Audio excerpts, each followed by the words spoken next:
Okay. Ito po ang aso sa pinsan ko, mga kapit lovers. Yan, iniwan nila dito sa akin. Ang problema lang, sobrang mailap. Mga 2 araw na siya dito. Buti na lang kaibigan sila ni Mikey.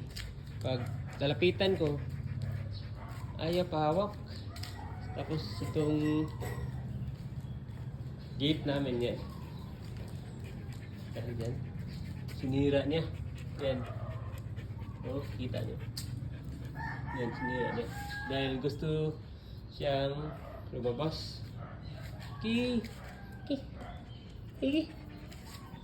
Vicky! Vicky! Yan o, ayaw.